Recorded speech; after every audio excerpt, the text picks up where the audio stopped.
Okay, so you want to own a karaoke bar. Lease a room, install the microphones, pour the drinks, and watch groups pay you to entertain themselves while you collect money from the room and the bar. That dream is true. It is also the 1 hour of the night when this business lies to you most convincingly. Picture Saturday at 11. Every private room is occupied. Drinks move through the door. The lobby is full. Someone is singing badly enough to make confidence look like a controlled substance. The customer supplies the entertainment, which is unusually considerate of them. Then Tuesday arrives. Lights stay ready, rent stays due, and the room produces $0 during that hour. According to Sola Karaoke, a guest pays $20 for the first hour and $10 for each additional hour.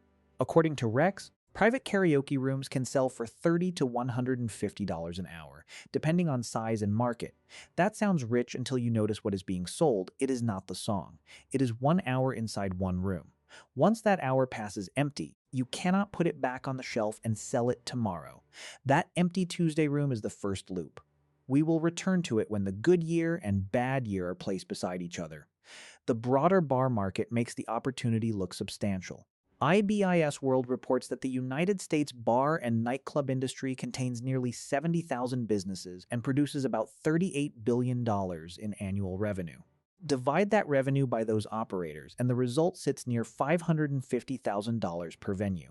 MMCG independently places average annual bar revenue in roughly the same range. What could possibly go wrong? The answer is that karaoke combines the thin economics of hospitality with rooms that expire by the hour.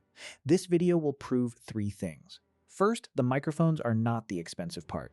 Second, drinks with attractive gross margins can still leave a narrow net result.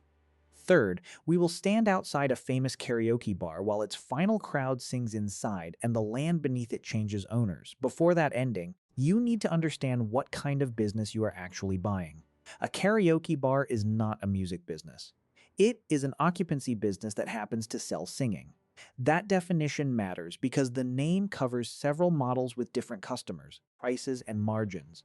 The first is the neighborhood open stage.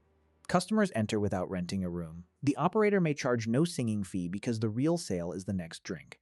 The room earns only when the crowd stays, orders, and returns on a night that might otherwise be quiet. The entertainment cost is modest, but the revenue depends almost entirely on food and beverages. The second is the private room sold by the person. Sola publishes a price of $20 per guest for the first hour and $10 for each additional hour. A group of 5 therefore creates $100 of room revenue in its first hour. Its direct product cost is low, but the room must already exist, be staffed, and be ventilated. The third is the private room sold by size. O2KTV publishes room rates from $38 an hour for a standard room to $98 for its largest premium category. This protects the operator when a small group occupies a large room, but revenue remains capped by the hourly rate. The fourth is the event and food model. Rex describes private rooms at $30 to $150 an hour, while event packages can run from $500 to more than $5,000. Rex also says food and beverages commonly generate 40 to 60% of venue revenue. That version targets birthdays, corporate groups, and celebrations. It can raise the check, but it also adds kitchens, servers, advanced sales, refunds, and longer cleaning cycles. These are not cosmetic differences. An open stage sells atmosphere and drinks. A person-priced room sells group density. A flat-rate room sells protected time. An event venue sells coordination and certainty. The highest room price does not automatically create the best business. A premium suite unused on Wednesday has a margin of nothing. A modest room booked repeatedly can contribute more because the same walls sell several times. The customer sees microphones, screens, lights, and a song catalog. You should see capacity, turnover, average party size, beverage attachment, and paid occupancy by hour. That is the business. Now you can price the walls required to contain it. You probably think the expensive part is the equipment. It is not. Ticketing Hub estimates that a karaoke venue built from the ground up can require roughly $175,000 to $850,000. Converting an existing bar may cost far less, but only when the inherited plumbing, electrical service, bathrooms, exits, ventilation, and liquor layout actually fit the new use. A converted venue can look cheaper because somebody else paid for walls. That helps only when inspectors accept those walls for your proposed occupancy, exits, ventilation, and use. Start with the lease deposit, legal review, design, and permits. None of them produces a song. All of them can consume cash before construction starts, then build the rooms. Ordinary decorative partitions do not isolate bass. Acoustic performance depends on mass, sealed penetrations, separated wall assemblies, treated doors, ceilings, and ventilation paths that do not carry sound into the next room.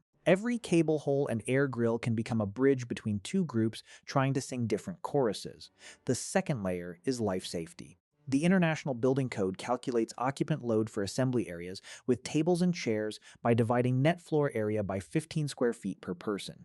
Your local authority and adopted code control the final classification, exits, door swing, accessibility, and permitted capacity. The building code is less moved by customer enthusiasm. The third layer is outside air. The International Mechanical Code lists bars and cocktail lounges at 7.5 cubic feet of outdoor air per minute for each person, plus an area component of 18 hundredths per square foot. Local adoption and engineering still decide the actual system. That formula is the hidden cost. 9 sealed rooms full of people produce heat, carbon dioxide, and noise. The air system must serve them without turning the ductwork into a shared speaker. A cheap room that cannot remain comfortable at full legal occupancy is not really capacity. It is decoration. Only then do you buy screens, amplifiers, mixers, microphones, controllers, furniture, point-of-sale terminals, cameras, glassware, kitchen equipment, and the commercial song service. Carafund's business guide separates room cost into construction, decoration, and equipment. That ordering matters. The technology is visible, replaceable, and easy to compare. Construction is hidden, specific to the address, and difficult to recover when you leave. This opens the second loop. The most expensive asset may be the room itself, yet the lease can prevent you from keeping it. The startup range is wide because a second-generation bar and a raw shell are not the same purchase. One gives you drains, restrooms, power, and perhaps a liquor configuration.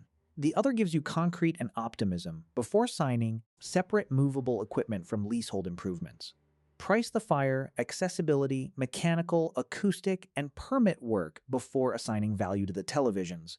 The microphones are the easy receipt. The building is where the budget changes shape. Opening the doors only converts construction risk into operating risk. First, there is labor. The Bureau of Labor Statistics reported a median bartender wage of $16.12 an hour in May 2024. That is the employee's wage, not the employer's full hourly cost. Payroll taxes, workers' compensation, scheduling overlap, training, sick time, management, and benefits sit above it. The National Restaurant Association found that wages and benefits consumed a median 36.5% of sales at full-service restaurants in 2024.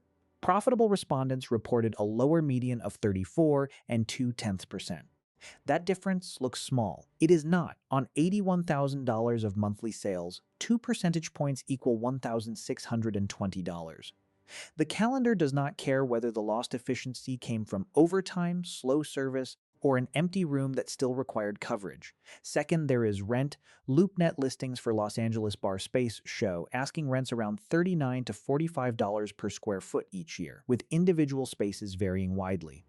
For the model later, use 2,000 square feet at $39, or $6,500 a month before common charges and local differences. Rent begins before the first guest and continues after the last one leaves. Third, there are utilities. Each room carries screens, amplifiers, lighting, refrigeration demand, and conditioned outside air. The busiest hours also concentrate cooling demand. Close a room and you save some power, but not the lease, internet connection, minimum staffing, or most insurance. Fourth, there is insurance and security. Alcohol, late hours, cash, crowds, and private rooms create a different risk profile from a daytime retail shop. Premiums depend on location, limits, claims history, liquor exposure, and security arrangements, so a national sticker price would be false precision. Fifth, there are music and technology costs. The song platform, point-of-sale system, reservation software, internet, payment terminals, cameras, and public performance permissions are recurring obligations. A consumer subscription is not a commercial operating plan.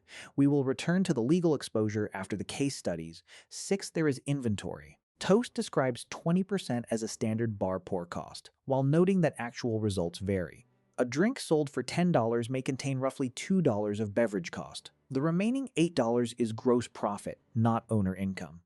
It must still help pay the bartender, rent, card fee, glassware, ice, utilities, insurance, breakage, cleaning, and the hours surrounding the sale card processing then removes another fraction of every digital sale. Cleaning resets the rooms between groups, while broken microphones and stained furniture arrive without appointments and rarely wait for a profitable week. That is the resented gap. The customer remembers the $10 drink. The owner keeps only what survives the building. Now count the revenue. There are two primary lines. The first is room time. Rex places private room pricing between $30 and $150 an hour. Room time has little product cost after the room exists, but it is perishable. Midnight on Saturday cannot be stored and resold at 8 on Tuesday. The second is food and beverages. Rex says they commonly represent 40 to 60% of karaoke venue revenue. Toast's poor cost benchmark explains why drinks look attractive at the gross level. But neither line works alone. Rotom time brings the group through the door. Drinks expand the value of each occupied hour. Food can extend the visit. Events fill larger blocks in advance. The best customer is not simply the loudest singer. It is the group that books predictably, arrives on time, orders, and leaves before the next booking starts. The room is the engine. Hospitality is the fuel. That closes the second loop. The expensive acoustic box earns nothing by existing. Its value appears only when a paying group occupies it and orders around it. This creates an unusual operating priority. A full room with weak service wastes beverage demand. Excellent service in an empty building has nobody to serve. You need both systems at the same hour. Weekday programming, corporate events, birthdays, advanced deposits, and disciplined booking lengths are not side projects. They are attempts to move paid occupancy into hours that would otherwise expire.